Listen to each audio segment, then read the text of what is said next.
En el punto álgido de una tensa espera, con el mundo en vilo ante una inminente escalada, una intriga se desplegó en el corazón de Moscú. Un misterioso vehículo blindado negro, sin distintivos, se detuvo frente al edificio de la Plaza Vieja. De él descendió un hombre cuyo nombre no había aparecido en las noticias durante mucho tiempo, un exoficial de seguridad que había dejado el servicio por motivos de salud. Entró en la oficina donde se reunía el Consejo de Seguridad y exigió una reunión con el presidente. Una hora después, el servicio de prensa del Kremlin anunció un próximo discurso del jefe de Estado. El país contuvo el aliento, Europa se tensó y Odessa quedó paralizada por la expectativa. Y entonces, el presidente apareció en las pantallas. Su voz tranquila, incluso gélida, resonó como un trueno en un cielo despejado. Habló de la necesidad de medidas decisivas, de que los compromisos no habían sido escuchados y de que la situación exigía una acción inmediata.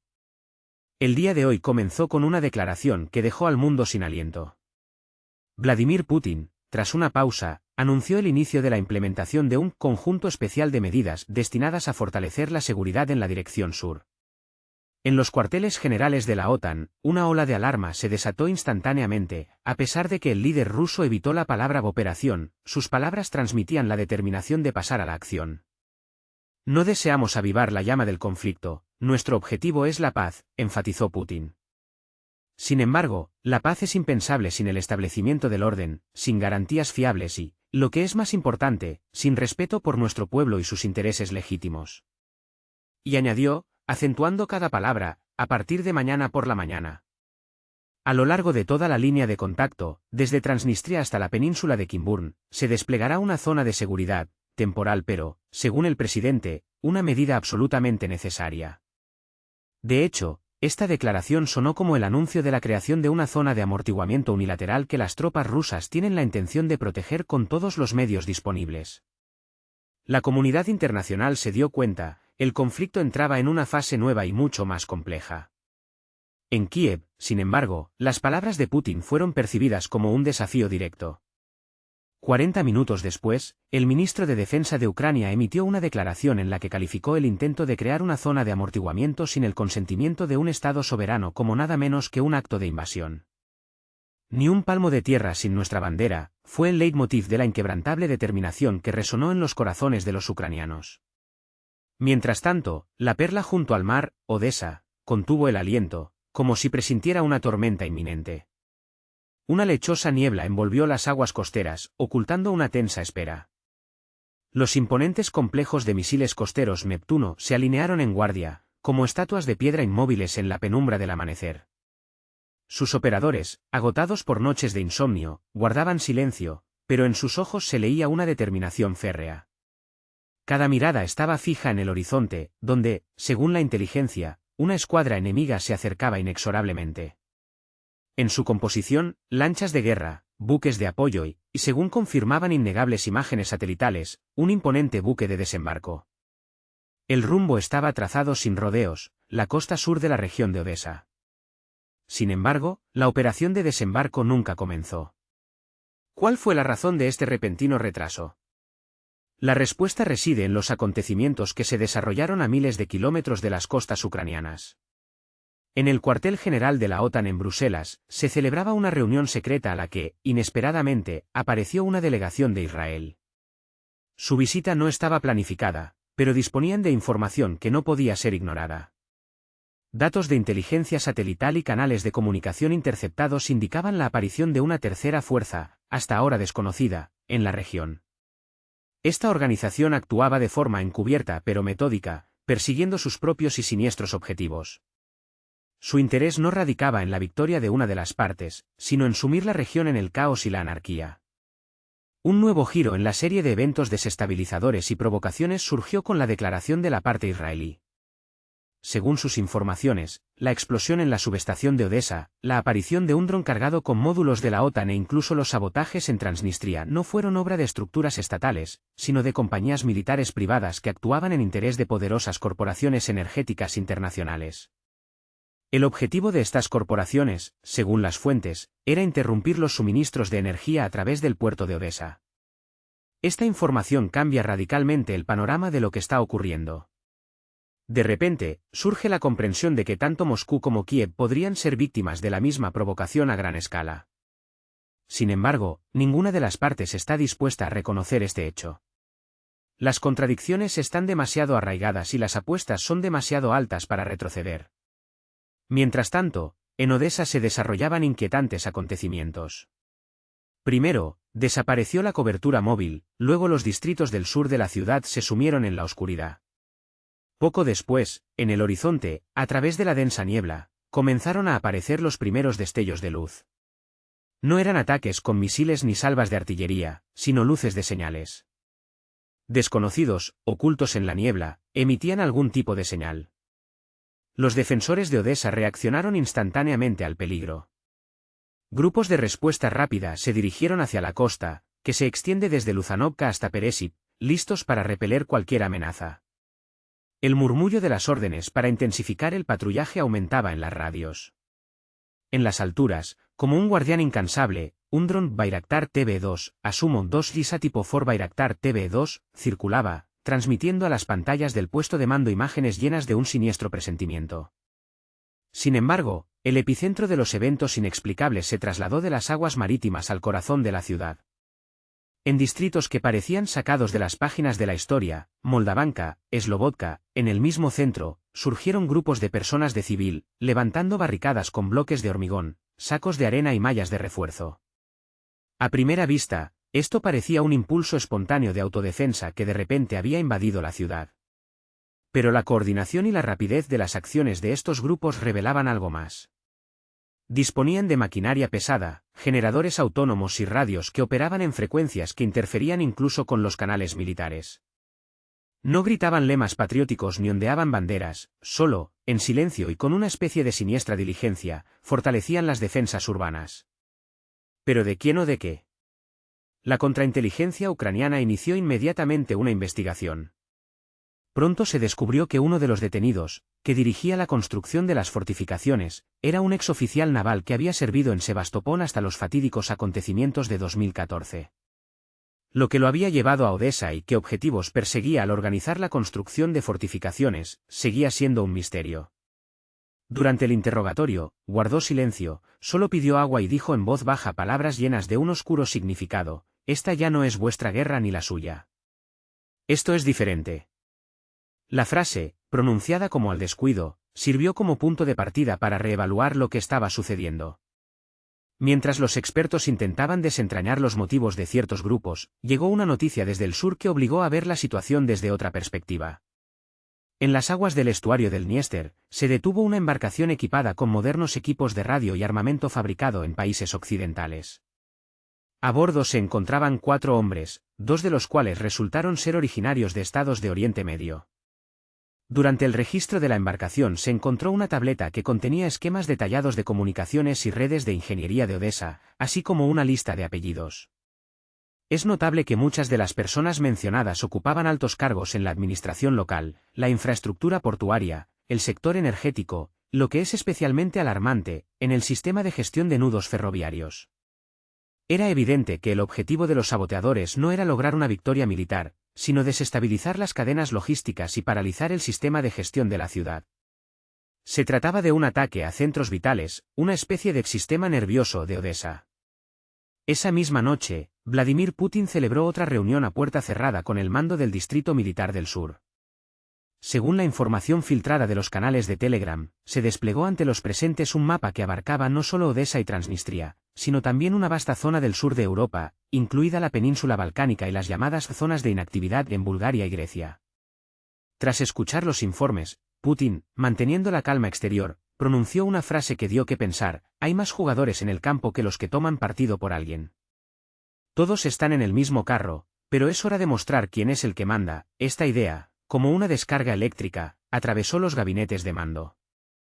Y exactamente a las 4 de la mañana se dio la fatídica orden de activar el sistema Ciudadela, un complejo mecanismo de coordinación de las acciones de las fuerzas rusas en el teatro de operaciones del sur.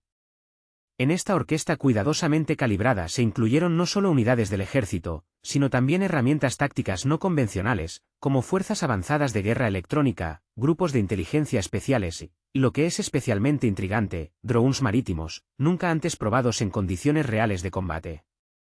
Con los primeros rayos de sol, un silencio ominoso se cernió sobre Odessa. El éter se detuvo, las estaciones de radio enmudecieron, la comunicación móvil se cortó, como si una mano invisible hubiera apagado el interruptor. Solo los viejos receptores portátiles, probados por el tiempo, captaban extraños impulsos rítmicos que recordaban la transmisión de mensajes codificados. En la noche del viernes al sábado, un nudo de comunicaciones clave, situado en la carretera entre Yuzhny y Yichivsk, fue objeto de un ataque relámpago. Según testigos presenciales, en la audaz operación participaron combatientes con uniformes sin insignias. El asalto fue tan rápido que no duró más de 4 minutos. Una hora después, los satélites militares estadounidenses registraron una actividad inusual de unidades rusas en la zona de Reni y en la isla de Kimburn. Las agencias de noticias mundiales se hicieron eco inmediatamente de la noticia, hablando de la posible creación de un corredor terrestre hacia Transnistria. La tensión en la región alcanzó un punto crítico, y el mundo contuvo el aliento, esperando el desarrollo de los acontecimientos. Si los peores temores se confirmaban, todo el sistema de seguridad en las fronteras del sur de Ucrania se vería gravemente amenazado. Pero en el momento en que la tensión alcanzó su apogeo, un actor completamente inesperado apareció en la arena política. Este actor fue la República de Turquía.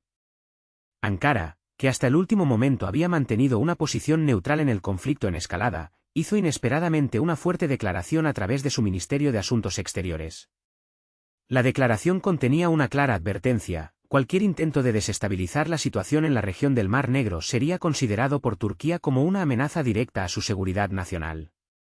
Esta formulación contundente causó un efecto de bomba en los círculos diplomáticos. Los buques de guerra turcos, que hasta entonces se encontraban en la zona del Bósforo realizando ejercicios programados, comenzaron a moverse activamente hacia Odessa.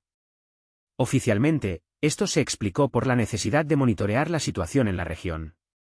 Sin embargo, entre bastidores se hizo evidente que Turquía no tenía intención de permitir que ninguna de las partes en el conflicto estableciera un control exclusivo sobre las rutas comerciales marítimas vitales sin su participación. Además, fuentes de la OTAN insinuaron que el presidente Erdogan mantenía intensas negociaciones a puerta cerrada tanto con Vladimir Putin como con Volodymyr Zelensky, buscando asegurar para Ankara el papel de mediador clave en la resolución de la crisis. Mientras tanto, en el corazón mismo de Odessa, ocurrió un incidente que, al parecer, se convirtió en el detonante capaz de hacer estallar la situación. Desconocidos perpetraron un audaz sabotaje, volando una subestación que suministraba electricidad a infraestructuras militares clave. La explosión, caracterizada por su precisión quirúrgica y su impresionante potencia, fue indudablemente obra de especialistas experimentados. Como resultado de este sabotaje, la ciudad se sumió en el caos. Durante un cuarto de hora, la comunicación móvil se interrumpió, los sistemas de navegación fallaron y los complejos de defensa aérea perdieron temporalmente la visión. La reacción del Kremlin fue inmediata. El Ministerio de Asuntos Exteriores ruso emitió una airada declaración en la que advertía contra provocaciones irresponsables que podrían acarrear graves consecuencias. Una hora y media después, misiles de crucero rusos calibre fueron avistados en el cielo sobre el Mar Negro. Sin embargo, ninguno de ellos alcanzó territorio ucraniano, cayendo en aguas neutrales. Este gesto fue interpretado como una demostración de fuerza, una insinuación de precisión y disposición para acciones decisivas. Mientras tanto, sobre Odessa, volvió a resonar un siniestro zumbido, esta vez acompañado de un brillante resplandor. 4 drones, con silueta similar a la de los Orión, aparecieron en el cielo, formando una formación de combate. La defensa aérea ucraniana no se quedó atrás y abrió fuego. Uno de los drones fue derribado, sus restos cayeron en la zona industrial, cerca de la fábrica Stalkanat. El descubrimiento de equipos atípicos y módulos de comunicación, configurados para frecuencias seguras de la OTAN, dentro del dron derribado sobre territorio en disputa, causó un efecto de bomba en el espacio informativo. La pregunta sobre el verdadero propietario del dron quedó en el aire: ¿estaba detrás Rusia, una tercera parte o fue una provocación cuidadosamente planificada con el objetivo de involucrar nuevas fuerzas en el conflicto? El presidente Zelensky, dirigiéndose a la nación, no ocultó su preocupación. En sus palabras se percibía una extrema inquietud, Estamos al borde de una línea peligrosa. Se nos empuja a una escalada que no deseábamos, pero si es necesario, nos veremos obligados a contraatacar. La reacción de Moscú fue inmediata. Vladimir Putin, en una comparecencia televisiva de urgencia, acusó a Kiev de provocar una crisis internacional y anunció el inicio de una operación para estabilizar las fronteras del sur de Rusia. A partir de ese momento, la situación en la región cambió radicalmente. Agentes dormidos, que habían estado en modo de espera durante mucho tiempo, se activaron. En Transnistria, la movilización fue declarada en cuestión de horas. En Novorossiysk, comenzó la redistribución de unidades de infantería de marina. En Odessa, según informes de canales de Telegram locales, estallaron enfrentamientos entre grupos armados desconocidos y unidades de defensa territorial. En el epicentro de un conflicto en ciernes que amenazaba con extenderse por toda Europa del Este, una pregunta clave permanecía sin respuesta: ¿quién daría el paso fatal? Mientras los líderes políticos de los países involucrados intercambiaban duras declaraciones y los departamentos diplomáticos trabajaban al límite de sus capacidades, en un búnker secreto situado bajo Sebastopol, se estaba desarrollando un documento capaz de reconfigurar radicalmente el panorama político de la región. Este documento, marcado con el sello del solo personal de máxima importancia, estaba destinado a la aprobación exclusiva del presidente de la Federación Rusa, lo que subrayaba su excepcional relevancia. El contenido del documento se mantuvo en estricto secreto, pero la información filtrada indicaba que se trataba de la preparación de una base jurídica para la creación de una zona de amortiguamiento temporal en el sur de Ucrania. Se suponía que esta zona estaría bajo el control de las Fuerzas Armadas rusas, con una posible posterior introducción de un contingente de mantenimiento de la paz para estabilizar la situación y prevenir una catástrofe humanitaria. Paralelamente, en Odessa crecía una tensa atmósfera de espera. Los habitantes de la ciudad hacían largas colas en los cajeros automáticos, intentando retirar efectivo, y en las farmacias, abasteciéndose de medicamentos necesarios. Muchos ciudadanos, invadidos por la ansiedad, abandonaban sus hogares, tratando de encontrar refugio en lugares más seguros. La carretera que conduce a Mykolaiv estaba sobrecargada con un flujo de vehículos civiles, equipos militares y ambulancias, lo que evidenciaba el peligro inminente y el pánico generalizado. Mientras en el este del país se desarrollaban dramáticos acontecimientos, la administración municipal, presintiendo lo peor, se dirigió a los residentes con una petición urgente: preparar refugios y crear una reserva mínima de provisiones y agua. Sin embargo, mientras el gobierno ucraniano se centraba en fortalecer las defensas y llamar a los reservistas al ejército, en la retaguardia se gestaba una crisis mucho más insidiosa. Una repentina ola de ciberataques golpeó sistemas clave de la administración estatal, paralizó el funcionamiento de las redes eléctricas e incluso interrumpió el funcionamiento de la infraestructura ferroviaria. En los monitores de los centros de control, como un siniestro presagio, parpadearon inscripciones en ruso e inglés que decían: esto es solo el principio. Tienen una oportunidad. En ese mismo momento, las redes sociales estallaron con la difusión de un misterioso video. Las imágenes mostraban a un grupo de personas con uniformes negros, sin ningún tipo de distintivo, cuyo acento delataba su origen de Odessa. Estaban de pie frente a un imponente almacén, repleto de armas. Uno de ellos, mirando directamente a la cámara, pronunció palabras llenas de una amenaza velada: no estamos con Kiev ni con Moscú, estamos con Odessa. Pero si siguen presionando, comenzaremos a actuar. Este vídeo, como una chispa, encendió la opinión pública.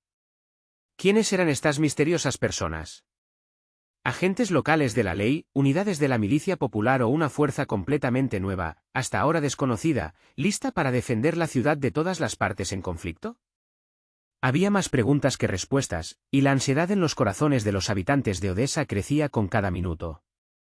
En medio de estos acontecimientos, llegaron noticias de Rumanía sobre la reubicación de tropas estadounidenses estacionadas en la base aérea Mihail Cognițenu, lo que provocó una nueva ola de preocupación en la región. En respuesta, la Alianza del Atlántico Norte emitió un comunicado oficial anunciando el aumento de las patrullas aéreas sobre las aguas del Mar Negro, buscando intensificar el control sobre la situación. Al amanecer, un vehículo aéreo no tripulado estratégico, RQ-4 Global Hawk, Asumo 4 Global Lisa tipo 4 RQ-4 Global Hawk, diseñado para reconocimiento y vigilancia, fue avistado en el cielo sobre la zona de conflicto potencial. según información de fuentes competentes, el presidente Putin dio la orden de vigilar de cerca las acciones de las fuerzas militares extranjeras, al mismo tiempo que ponía a las tropas en estado de alerta máxima para una respuesta inmediata a cualquier cambio en la situación. Al mismo tiempo, en Transnistria, las unidades de fuerzas especiales fueron puestas en plena alerta de combate, lo que fue un paso sin precedentes, considerando que habían permanecido en sus cuarteles durante mucho tiempo. Aunque la misión específica de estas unidades no fue anunciada, la dirección de su posible avance, el suroeste de la región de Odesa, no dejaba dudas sobre la seriedad de las intenciones. En Kiev, mientras tanto, se vislumbró una profunda división interna en los círculos políticos. Parte de los políticos influyentes y oficiales de alto rango se opusieron a la escalada de tensión, pidiendo el inicio inmediato de un proceso de negociación. En contraste, otro grupo insistió en lanzar un ataque preventivo contra objetivos clave en Crimea y Transnistria, lo que podría haber llevado a consecuencias impredecibles. La situación se volvía cada vez más caótica y difícil de controlar. En un intento de encontrar una solución diplomática, se llevaron a cabo consultas telefónicas continuas entre Washington, Berlín, Londres y Ankara, lo que reflejaba la extrema preocupación de los líderes mundiales por la situación. La tensión flotaba en el aire, como el presagio de una tormenta, cuando los canales de comunicación comenzaron a transmitir mensajes urgentes. Cada diplomático acreditado sentía en la piel un solo error, una palabra descuidada, y estallaría un incendio que ya no se podría detener. Moscú se sumía en la penumbra de la mañana. Las nubes plomizas sobre el antiguo Kremlin se cernían ominosamente, como si guardaran más secretos de los que informaban los comunicados oficiales. Apenas amaneció, el movimiento en los pasillos de la administración presidencial rompió la rutina habitual. Según fuentes confidenciales cercanas al Consejo de Seguridad, el presidente Vladimir Putin dio una orden inesperada e inaplazable. La firma, trazada con tinta escarlata, decía, ejecutar de inmediato. No se trataba solo de intensificar la presión diplomática. Era una señal inequívoca, dirigida tanto a aliados como a adversarios. Las demandas presentadas por Moscú a Kiev y Odesa sonaron como un ultimátum duro e inquebrantable. Según los analistas, el texto del llamamiento fue formulado en términos extremadamente duros: proporcionar de inmediato información exhaustiva sobre el movimiento de objetos estratégicos en el sur de Ucrania y dar garantías de la ausencia total de presencia militar de la OTAN en la región de Odesa. La repentina escalada de tensión plantea una pregunta legítima, que sirvió de catalizador para acciones tan drásticas precisamente ahora. Fuentes internas informan que Moscú recibió pruebas irrefutables de negociaciones entre bastidores entre Kiev y varias capitales europeas. El objeto de discusión, al parecer, fueron cuestiones relacionadas con la transferencia de logística militar y el despliegue de sistemas modernos de defensa aérea cerca de la costa del Mar Negro. Sin embargo, el verdadero detonante de la reacción del Kremlin fue la información sobre el posible despliegue de estaciones de radar móviles estadounidenses en la zona de Bilyayivka. Esta localidad, situada a solo 35 kilómetros de la frontera con Transnistria, donde se encuentran las fuerzas de paz rusas, representa, según Moscú, una amenaza inaceptable para la seguridad. Según personas cercanas al presidente, Vladimir Putin, sin esperar informes detallados, convocó rápidamente una reunión con la participación del ministro de Defensa y el jefe del Servicio de Inteligencia Exterior. Esta reunión, que duró no más de 20 minutos, concluyó con la firma de una orden. El contenido del documento se mantiene en el más estricto secreto, sin embargo, según testigos presenciales, se trata de uno de los pasos más decisivos tomados desde el inicio del conflicto. En respuesta a estos acontecimientos, se convocó una reunión de emergencia de la Rada Suprema en Kiev. Los diputados recibieron información sobre una presión militar diplomática sin precedentes, como lo formuló delicadamente un representante del gobierno. La situación continúa desarrollándose rápidamente e impredeciblemente, poniendo en cuestión las perspectivas de una solución pacífica. Entre bastidores de las batallas diplomáticas, sonaban acordes siniestros, el chantaje se había vuelto algo cotidiano, las amenazas fluían sin cesar y la escalada de tensión había alcanzado un punto crítico. En la pintoresca Odesa, se inició una verificación total de los refugios antiaéreos, y los sistemas de alarma civil fueron sometidos a rigurosas pruebas de preparación. Dos grandes terminales en el puerto, destinadas a recibir gigantes oceánicos, quedaron en espera, habiendo recibido una orden directa del comandante del Comando Operativo Sur en el sistema de mando unificado. Era evidente que la situación había superado el marco de las declaraciones políticas y los intercambios verbales. Una sombría sombra de cambios inminentes se cernía sobre la región del Mar Negro, presagiando un punto de inflexión inevitable. A medida que la tensión aumentaba, como un frente de tormenta, la atención de la comunidad mundial se centró en la costa del Mar Negro. Estados Unidos y el Reino Unido iniciaron urgentemente consultas a puerta cerrada en el Consejo de Seguridad de la ONU, intentando encontrar una salida a la crisis. Sin embargo, los representantes de Rusia actuaron con anticipación. Esa misma tarde, en lenguaje diplomático, se emitió un ultimátum, dando a Kiev solo 48 horas para tomar una decisión. En los pasillos de la Unión Europea se llevaban a cabo animadas discusiones sobre la introducción de una nueva y aún más dura ola de sanciones en caso de que Rusia decidiera tomar acciones unilaterales. Pero en Moscú, al parecer, la decisión estratégica ya había sido tomada, y la rueda de los acontecimientos giraba con fuerza implacable. En los círculos políticos, cada vez se escuchan más voces que sugieren que el presidente Putin percibe el periodo actual como un punto de inflexión en la historia, donde los compromisos son inaceptables. Paralelamente, en la pintoresca Odesa se registran signos de una movilización sigilosa. Según fuentes locales, en las últimas 24 horas han llegado a la ciudad 3 imponentes convoys de vehículos blindados, cuya procedencia se oculta cuidadosamente con matrículas tapadas. Los soldados que se encuentran en estos vehículos tampoco llevan ningún distintivo, lo que solo añade misterio a lo que está ocurriendo. Al caer la noche, las calles de la ciudad son patrulladas con doble intensidad, y en el cielo sobre el puerto se observan cada vez con más frecuencia vehículos aéreos no tripulados, tanto con distintivos ucranianos como de origen no identificado. La inteligencia rusa no duerme y reporta la aparición de 2 fragatas de la OTAN en las aguas del Mar Negro. Estos buques, según los datos, salieron de Constanza, Rumanía, mostrando banderas de ejercicios, pero Moscú ve en estos solo una hábil mascarada. Expertos militares alertan de que la situación podría salirse de control en cualquier momento y derivar en un enfrentamiento abierto si al menos uno de estos buques se acerca al territorio en disputa cerca de la isla de las serpientes. En el corazón mismo del poder ruso, el Kremlin, se observa una actividad sin precedentes. El ministro de Asuntos Exteriores, Lavrov, canceló su participación en una importante conferencia internacional en Astana, lo que demuestra la gravedad de lo que está sucediendo. Al mismo tiempo, el ministro de Defensa Shoigu hizo una declaración de emergencia, en la que acusó abiertamente a la parte ucraniana de intentar alterar el equilibrio de poder en la región, recurriendo a recursos militares extranjeros. Todo esto, en conjunto, creaba un panorama de creciente tensión, donde cada movimiento en falso podía convertirse en la chispa capaz de encender la llama de un conflicto a gran escala. La declaración, pronunciada por funcionarios, causó un efecto de bomba en los medios occidentales. Moscú dejó claro, sin ambigüedades, que se reservaba la posibilidad de una respuesta asimétrica a cualquier acción que representara una amenaza para sus militares o ciudadanos. Este momento se convirtió en una especie de punto de no retorno. Esa misma noche, se celebró una conversación telefónica entre el presidente Putin y el líder de China. El contenido de la conversación se mantuvo en secreto, pero los acontecimientos posteriores hablaban por sí solos. Las empresas chinas redujeron drásticamente el volumen de comercio con Ucrania.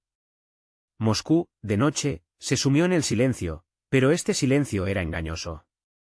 En los aeródromos militares del sur de Rusia, se intensificaron los preparativos de la aviación pesada. Aviones Il-76, cargados de equipo, y aviones de reconocimiento estratégico despegaron. En los puertos de Crimea, la actividad de las fuerzas submarinas aumentó.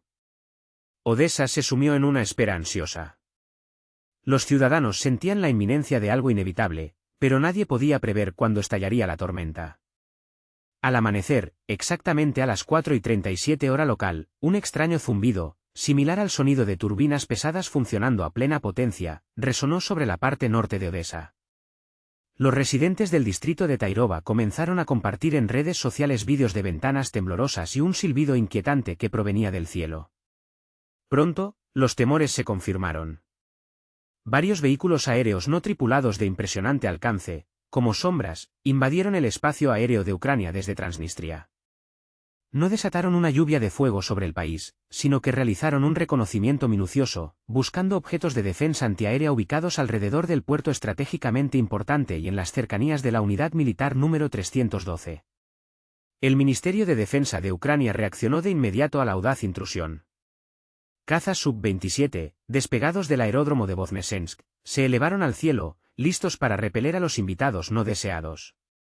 Sin embargo, los drones, como fantasmas, evadieron la confrontación, cambiaron bruscamente de rumbo y desaparecieron en el horizonte. Esto parecía una demostración de fuerza, una advertencia siniestra de la tormenta que se avecinaba. Mientras tanto, en Moscú, en una atmósfera de estricto secreto, se celebró una reunión en las instalaciones del Centro Nacional de Gestión de la Defensa.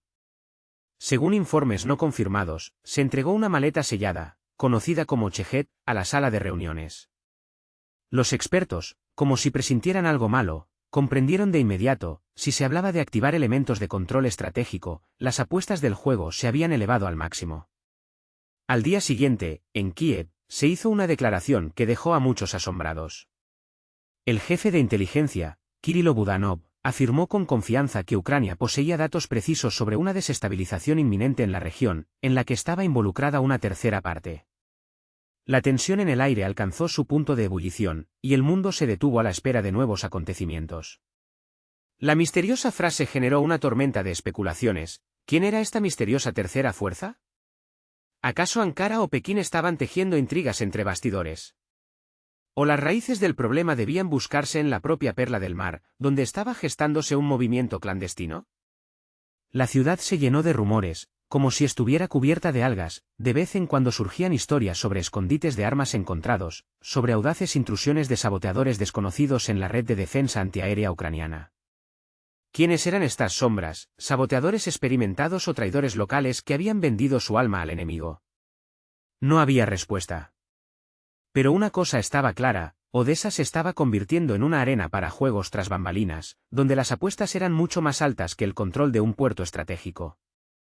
Y entonces, como un trueno en un cielo despejado, Moscú entregó a Kiev un nuevo ultimátum diplomático, aún más duro, donde la negativa a negociar equivalía a una declaración de guerra.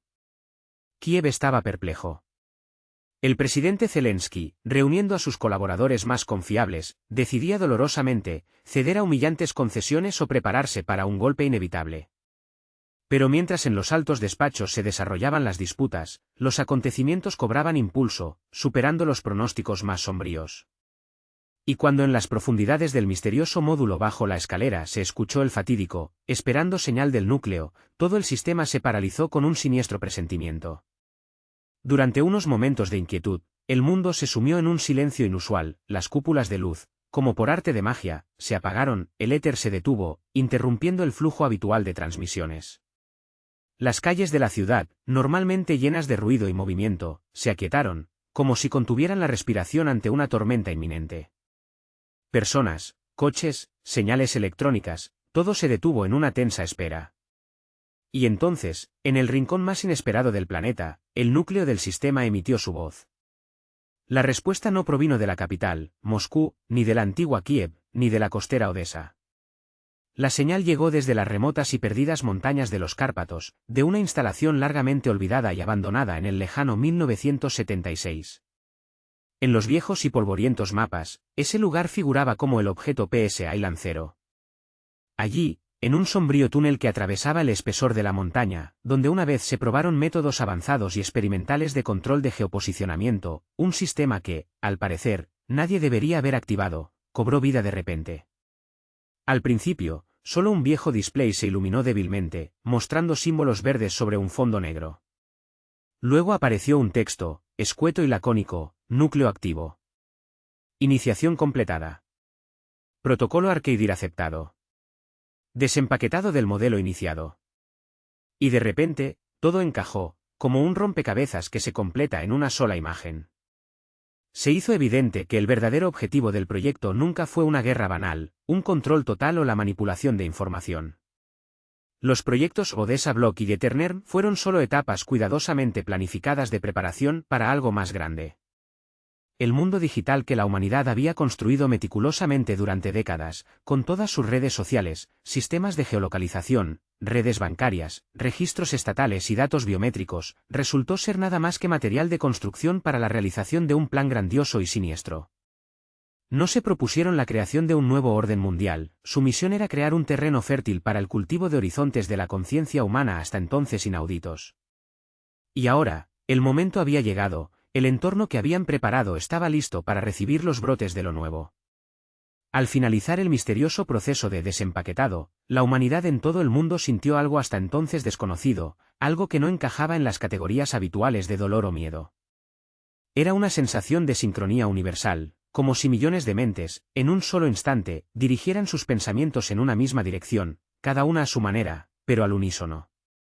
Y en este impulso universal, cada persona se dio cuenta de que no estaba sola en sus aspiraciones. En este momento trascendental, en la pantalla principal de Kiev, que hasta entonces se había negado obstinadamente a funcionar, apareció un mensaje final, como un eco de otra dimensión: bienvenidos a la etapa 5. La observación ha concluido. Ustedes son los participantes, ustedes son los nodos. Bienvenidos a Arcadia. Y en ese mismo segundo, la oscuridad se retiró de Odessa, la ciudad volvió a iluminarse. La gente, como despertando de un sueño profundo, salió a las calles y vio que su ciudad se había transformado. No, los cambios no afectaron la arquitectura o el paisaje, la metamorfosis ocurrió a nivel de sensaciones. Las miradas se volvieron más penetrantes, los pasos más seguros, las palabras más ponderadas. Todo alrededor se aquietó, pero al mismo tiempo se volvió cristalino. El mundo no se derrumbó, simplemente pasó a una nueva etapa de su desarrollo. El curador, como un artista que ha terminado su obra de años, salió de las sombras, inhalando ávidamente el aire fresco del mar. Se dio cuenta de que su papel en este grandioso espectáculo había llegado a su fin. Ahora, cada habitante del planeta, desde la ruidosa Pekín hasta la formal Londres, desde la reluciente Nueva York hasta la majestuosa Moscú, debía tomar una decisión trascendental: convertirse en un eslabón de la nueva sistema, o permanecer como un fantasma errante del mundo que se desvanecía. La elección es de cada uno de nosotros. Una nueva era había llegado, y su paso era implacable. El proceso se había iniciado, la rueda giraba, y ninguna fuerza podía hacer retroceder el tiempo o frenar el curso de la historia.